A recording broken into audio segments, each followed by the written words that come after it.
TTD board సమావేశంలో పలు కీలక నిర్ణయాలు తీసుకున్నారు. ప్రతి రాష్ట్ర రాజధానిలో వెంకటేశ్వర స్వామి ఆలయం ఉండేలా చర్యలు చేపట్టనున్నారు. స్విమ్స్ కి జాతీయ హోదా కోసం కేంద్ర ప్రభుత్వానికి తీర్మానం చేయనున్నారు. టీటీడీలో ఫుడ్ సేఫ్టీ విభాగం ఏర్పాటు చేయాలని నిర్ణయించారు. ఒంటిమిట్ట ఆలయంలో విమాన గోపురానికి బంగారు కలశం ఏర్పాటు చేయడానికి నిర్ణయించారు. క్యూ లైన్లలో భక్తుల ఆరోగ్య సమస్యలు తగ్గించేందుకు కూడా యాక్షన్ ప్లాన్ చేయనున్నారు.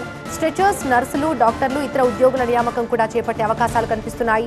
భక్తులకు ఇస్తున్నటువంటి సేవలపై ఫీడ్బ్యాక్ కూడా ఉండనుంది. మెకానిజం కోసం కొత్త వ్యవస్థను ఏర్పాటు చేయబోతున్నారు. ఇక ఏపీ డిజిటల్ కార్పొరేషన్ సాయంతో ఫీడ్బ్యాక్ కోసం చర్యలు చేపట్టనున్నారు. ప్రతి స్టేట్ హెడ్ క్వార్టర్లో కూడా టీటీడీ వెంకటేశ్వర స్వామి దేవాలయం ఉండాలనేది కూడా వారి డైరెక్షన్. సో దాని ప్రకారం కూడా గైడ్ లైన్స్. ఒక సరైన ప్రెజెంటేషన్ మీ జీవితాన్నే మారుస్తుంది. అలాంటి ఎంఎస్ పవర్ పాయింట్ గురించి నేర్చుకుందాం అనుకుంటున్నారా? అది కూడా సింపుల్ వేలో అయితే ఫ్రీడమ్ యాప్ని డౌన్లోడ్ చేసుకోండి. పేరు చేయడం జరుగుతుంది. టీటీడీ కింద ఉన్న సూపర్ స్పెషాలిటీ హాస్పిటల్, టీటీడీ నిర్వహిస్తున్న ఒక సూపర్ స్పెషాలిటీ హాస్పిటల్, దీనికి జాతీయ హోదా తీసుకురావడానికి జాతీయ హోదా కోసం కేంద్ర ప్రభుత్వానికి ఒక రిజల్యూషన్ పంపించి దాని మీద మనం పర్సూ చేయాలి.